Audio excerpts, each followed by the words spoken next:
Salut à tous, j'espère que vous allez bien, que vous avez passé une bonne journée. Moi ça va bien, tranquille, je suis content de vous retrouver ce soir. Et ah oui, je vous invite dès à présent, encore une fois, à poser vos questions si vous en avez dans le chat, dans l'espace de commentaires et nos modérateurs les récupéreront jusqu'à demain soir afin qu'on puisse y répondre vendredi soir.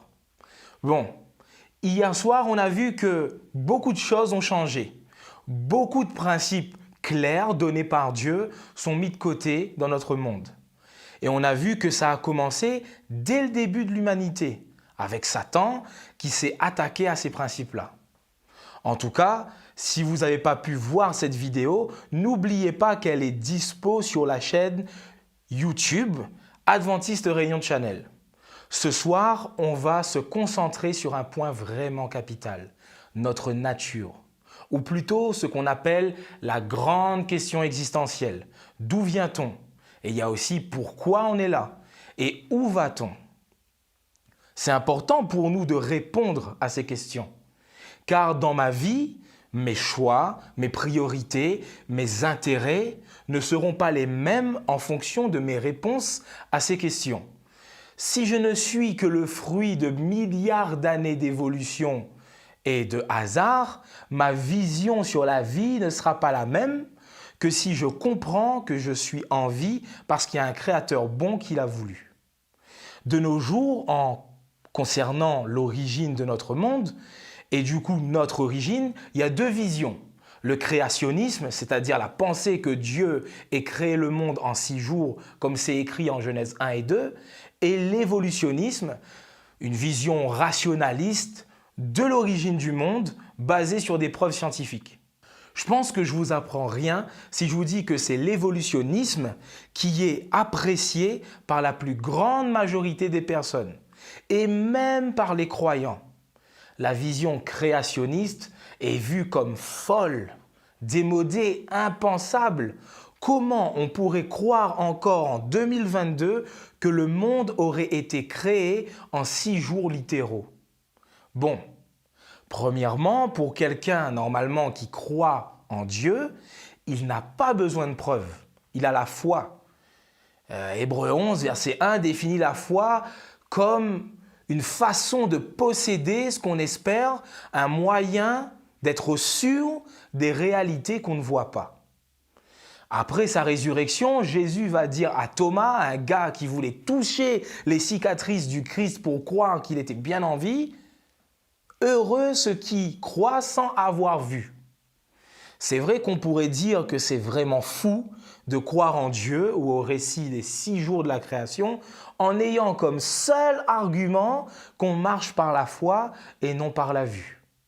Mais ce qu'il faut savoir, c'est que ceux qui croient en l'évolution ont d'une certaine manière la foi aussi.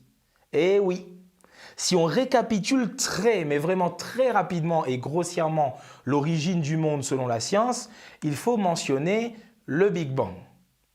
The Big Bang, le grand boom en français. C'est une dilatation progressive d'un univers beaucoup plus petit qu'aujourd'hui. Depuis et à cause de ce Big Bang, l'univers s'élargit de plus en plus.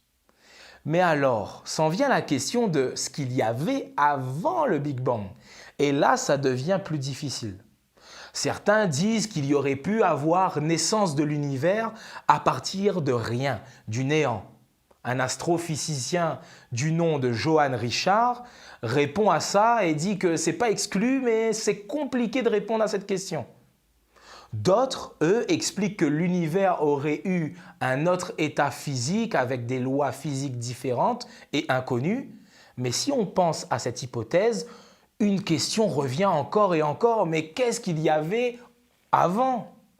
Du coup, si certains scientifiques croient plutôt qu'il y aurait pu avoir le vide total avant la naissance de l'univers, ou que d'autres croient qu'il y avait un autre état de cet univers, avec d'autres lois physiques, c'est qu'ils y croient sans autant avoir de preuves. Donc, ils ont d'une certaine manière la foi. À toutes ces questions, la Bible répond simplement Au commencement, Dieu créa le ciel et la terre. Avant toutes les choses, il y avait Dieu, en dehors du temps, de l'espace et de la matière. Et justement, c'est lui qui créa tout ça. Au commencement, le temps, Dieu créa l'espace, le ciel et la matière, la terre. Il a fallu un auteur de cet univers. Mais maintenant, on en vient quand même à la question de l'évolution et du récit de la création. Car il y a beaucoup de chrétiens qui croient, bien évidemment, que c'est Dieu qui est à l'origine de notre monde. Mais ils ne croient pas à la création du monde en 6 jours et se dirigent vers la théorie de l'évolution en disant que c'est Dieu qui a mis ça. C'est l'évolution théiste. Ils voient dans le récit de la création en 6 jours un mythe, une histoire ancienne ou au mieux une poésie avec un but spirituel. Après tout, c'est pas important de savoir comment Dieu a créé la terre. L'important, c'est de savoir comment aller au ciel, non? Clairement, c'est pas ça. Si on commence à remettre en doute le récit de la création, comprenez bien qu'on peut remettre en doute plusieurs autres histoires dans la Bible. Premièrement, croire en l'évolution théiste contre le récit historique de la Genèse, c'est aussi remettre en cause le début de la mort. Pour qu'il y ait évolution, il faut qu'il y ait mort, au moins entre les animaux. Mais ce n'est pas possible. Quand Dieu a créé la terre, c'était le paradis, vous vous souvenez? L'apôtre Paul, oui, encore lui, insiste sur le fait que c'est par la cause d'un homme que la mort est entrée dans le monde. Que par un seul homme, le péché est entré, et par le péché, la mort. Que par la faute commise par un seul homme, la mort a régné, etc., etc. Ici, nous voyons bien que la mort est venue quand l'homme et la femme ont péché. Vous vous souvenez quand ils ont désobéi et mangé le fruit défendu? Dieu n'a pas créé un monde où il y avait déjà la mort, vous vous imaginez? Ne pas croire en cette création en 6 jours, c'est prétendre aussi que la loi de Dieu est fausse. Dans les 10 commandements reçus par Moïse sur le mont Sinaï, Dieu a rappelé qu'il faut observer le sabbat car en 6 jours, Dieu a tout créé et il s'est reposé le 7e jour, le sabbat. Après, certains croyants remettent en cause la création de la Bible car on dit que l'homme a été créé à partir de la poussière de la terre et ils se demandent comment c'est possible alors que l'homme est composé majoritairement d'eau et de carbone. Bon, si on commence à se poser ces questions, que fait-on alors de la 3e plaie d'Égypte? Oui, la 3e plaie d'Égypte, en Exode 8 au verset 16 à 17. Le peuple de Dieu est prisonnier en Égypte et Dieu veut délivrer son peuple et envoie du coup Moïse devant le Pharaon pour lui dire de laisser partir son peuple. Sauf que Pharaon ne veut pas. Donc Dieu va envoyer 10 plaies, 10 phénomènes, 10 catastrophes sur le pays d'Égypte afin que Pharaon revoie sa décision. Bon, de toute façon, je pense que vous avez déjà vu le prince d'Égypte, Exodus, vous connaissez un peu. Du coup, pour la 3e plaie, l'Éternel dit à Moïse de dire à Aaron, son frère, de prendre son bâton, de frapper la poussière de la terre et elle va se changer en poux. Il a fait ça et Aaron prit son bâton, il va frapper la poussière de la terre et cette poussière se changea en poux sur les hommes et sur tous les animaux. Toute la poussière de la terre fut changée en poux dans le pays d'Égypte. On a ici la transformation de poussière en poux. Alors pourquoi Dieu ne pourrait pas créer l'homme avec de la poussière de la terre? Après, on pourrait dire qu'ici aussi, c'est qu'un mythe. Mais vous voyez qu'on tombe dans un piège en faisant ça. Qu'est-ce qu'on va dire alors concernant les miracles de Jésus, sa résurrection, le fait qu'il revienne? C'est difficile, et je le sais très bien, de défendre la création biblique en 2022. Il est beaucoup plus simple de se ranger du côté rationnel et de continuer quand même à croire en l'existence de Dieu. Mais faire ça, c'est passer à côté de notre origine. C'est ne pas prendre en compte notre histoire. Jacques, un ami de Jésus, a dit « Tu crois qu'il y a un seul Dieu? C'est bien, bravo. Mais les démons aussi le croient et ils tremblent. » Arriver à la conclusion qu'il y a un seul Dieu qui a créé le ciel, qui a créé la terre, tout le monde et s'arrêter à là, c'est pas plus que ce que croient les démons, les mauvais anges. Ils n'ont pas la foi. Avoir la foi, c'est plus que ça. Pierre, toujours un ami de Jésus, a dit que croire en la création du monde, comme dans la Genèse, est très important. Il a dit que vers la fin du monde, il y aura des gens qui se moqueront de notre foi en disant Jésus n'est toujours pas revenu, mais que ces gens font exprès d'oublier que c'est Dieu qui a créé le ciel et la terre, qu'il a séparé la terre des eaux, etc. Il y a des gens qui feront exprès d'oublier que Dieu a créé la terre comme il l'a dit et vont se moquer de nous.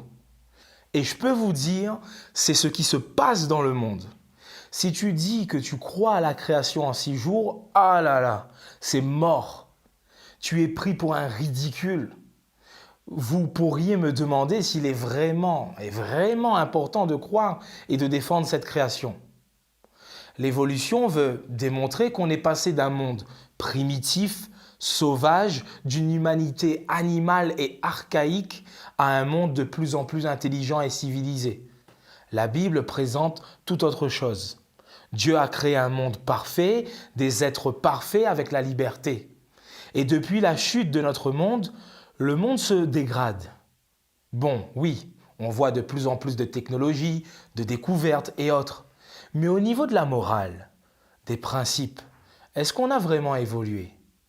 Est-ce qu'on pense, en voyant le panel de possibilités de relations amoureuses qui existent par rapport au couple, on l'a vu, au couple biblique, que cela ait évolué dans un bon sens? Ou plutôt que le monde s'est dégradé et se dégrade encore? Je pense que la question est vite répondue. Vraiment, il est important pour moi de vous dire, de te dire que si tu es là, si tu es en vie, c'est pas le fruit d'un hasard ou d'un enchaînement de choses. Tu es là parce que Dieu l'a voulu. On est tous présents parce que Dieu l'a voulu. On est important à ses yeux. Dieu nous a formés en s'investissant d'une manière spéciale. Il s'est, entre guillemets, sali les mains. Il a pris de la poussière de la terre et a façonné un corps. Il a soufflé dans le nez et hop, l'homme est devenu un être vivant. L'homme, avec un grand H, est au cœur du projet de Dieu. Quand Dieu a créé les différentes choses, il a regardé et à chaque fois, il a dit « c'est super ». Mais quand il a créé l'homme et la femme, il s'est dit « là, c'est vraiment super, super top ». C'est vraiment une création spéciale, car il nous a formés, on nous dit, à son image. On a beaucoup réfléchi sur ce créer à l'image de Dieu. Imaginez juste que vous avez une photo de vous et qu'avec cette photo de vous, vous voulez faire une sculpture ou un dessin papier ou un dessin sur Photoshop, Illustrator, bref, vous m'avez compris. Dans le caractère, dans la beauté, dans l'autorité, l'homme et la femme étaient spéciaux, car ils étaient faits à l'image de Dieu. On a une origine divine, on pourrait même dire extraterrestre. Quand on comprend ça, on peut se dire comme David, « Tu m'as fait ce que je suis, tu m'as tissé dans le ventre de ma mère. Je te loue d'avoir fait de moi une créature merveilleuse. Tu fais des merveilles, je le reconnais. » Mon corps n'était pas caché à tes yeux, quand dans le secret je fus façonné et tissé comme dans les profondeurs de la terre. J'étais encore qu'une masse informe, tu me voyais et dans ton livre étaient écrits tous les jours que tu m'avais destinés, avant qu'aucun d'entre eux n'existait encore. Il est important pour nous, en tant que jeunes, de prendre conscience que le récit de la création est bien vrai. Vous savez, il y a un vieux message dont on parlait plus avant. C'est ce qu'on appelle le message des 3 anges. Dans le livre de l'Apocalypse, la révélation de Jésus pour ses amis, au chapitre 14, on nous dit qu'il y a 3 anges qui volent et qui en même temps, ils donnent un message.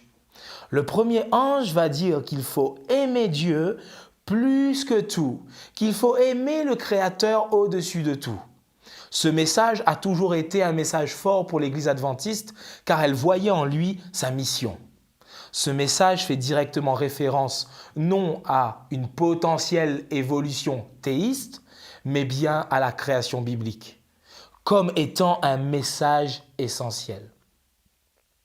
Oui, croire en la création, c'est reconnaître que notre naissance, notre origine, notre histoire sont tous voulus de Dieu.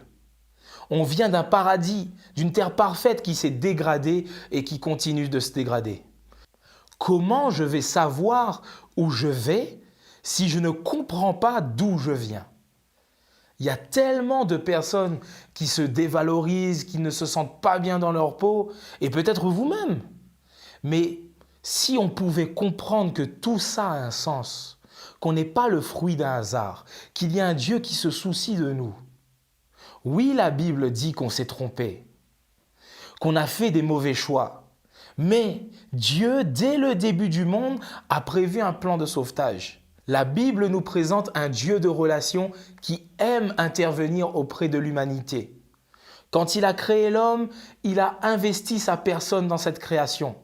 Quand l'homme a péché, il est venu pour nouer le dialogue avec lui.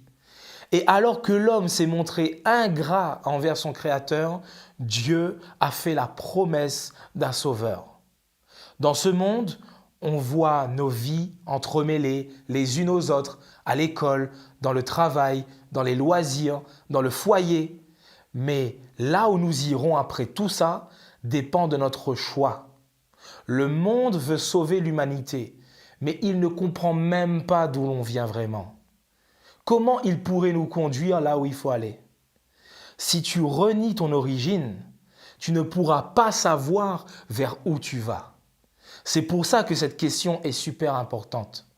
Je suis là ce soir devant vous pour vous dire le plus clairement possible qu'on n'est pas le fruit du hasard, qu'on n'est pas des erreurs scientifiques. Je suis là pour vous dire d'une façon les plus claires possible que Dieu n'a pas créé en lançant l'évolution et alors introduit lui-même la mort dans le monde. Mais Dieu a créé un monde parfait pour nous et s'il a créé un monde parfait, il est toujours possible de retrouver ce monde parfait. Je dois vous dire aussi qu'en choisissant de croire en ce que la Bible dit, on va se moquer de vous. Mais ne laissez pas les autres vous perturber.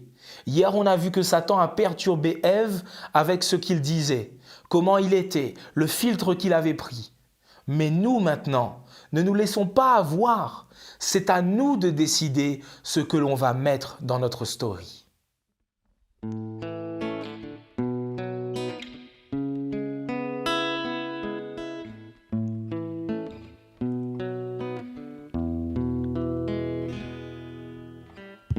L'immensité de ta grandeur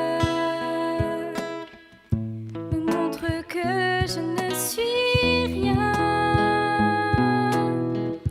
Mais quand tu façonnais la terre,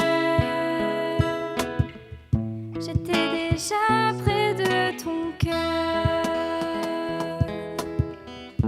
Tu m'aimais avant que je sois. Tu as tout donné, toi seul pouvais me libérer. C'est pourquoi je veux t'adorer, toi seul est digne de recevoir louange et gloire pour l'éternité. Toi seul est digne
Oui, notre Dieu, nous voulons te remercier parce que tu nous as créés libres et tu nous as créés et tu nous as donné justement ces récits de la création pour voir comment tu l'as fait. Nous voulons y croire, comprendre que nous avons été créés comme des êtres spéciaux à ton image.